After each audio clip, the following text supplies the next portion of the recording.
I don't think it's important. I don't think individuals are important. If people benefit from what I am doing and have done, if people benefit from my experience and therefore what I'm trying to communicate and what I'm trying to do or what I have done, if they make their lives better, that is to me the greatest contribution, the greatest recognition. If they put my picture everywhere and my statue everywhere, but the country is an awful mess, versus they don't really know that a man like Jayaprakash Narayan existed, but they actually benefited. They've learned the value of the work done and they've utilized it to make their lives better, and therefore the nation is much better and millions of lives are transformed. To me, that is the greatest tribute. God makes great things happen through people who do not care who get the credit. I don't care a damn who gets the credit. I care deeply whether this country, our society, will fulfill our potential or not.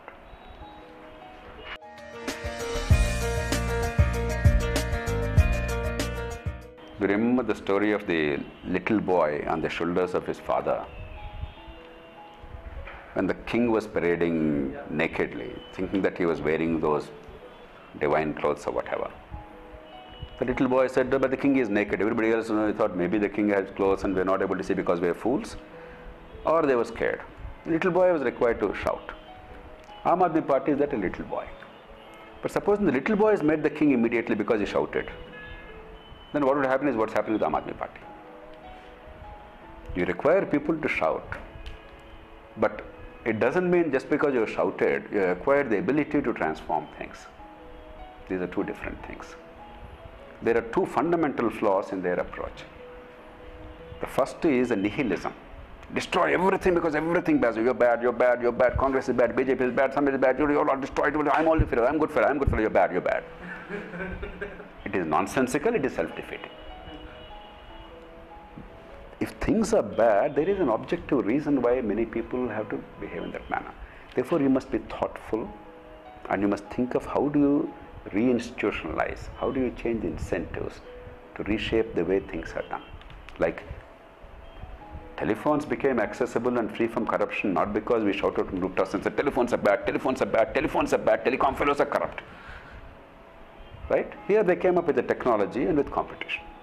Somewhere else is something else. It's not the same answer, but there has to be a rational, thoughtful answer. And you must mobilize the people around it. That's true politics. Instead, the bad, I'm good, the bad, I'm good.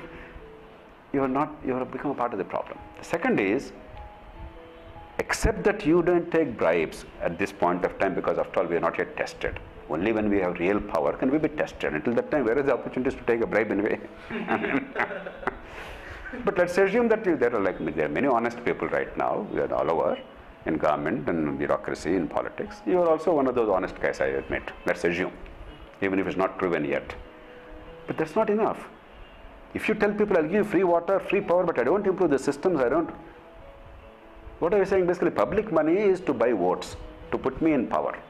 Instead of Chandrababu Naidu, put me in power.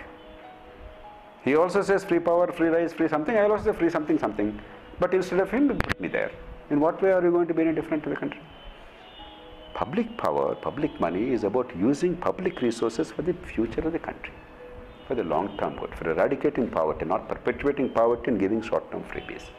Whereas they were as crass and as short-term as many other political parties. Actually, some political parties and leaders, they are far more responsible than this. These are two serious problems. So the child must grow up. The child is necessary. The child must shout, but the child must grow up. Otherwise, the child himself is the problem.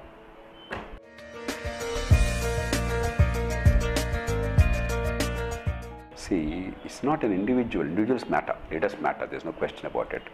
But over centuries, what has happened by leaders, not only in politics, our problem is we look at one leader, we forget the culture around the leader in government. Two, we forget that leadership is required in all spheres of life, in civil society, in business, in education, in healthcare, in a whole lot of spheres. There's no one leader. We forget that.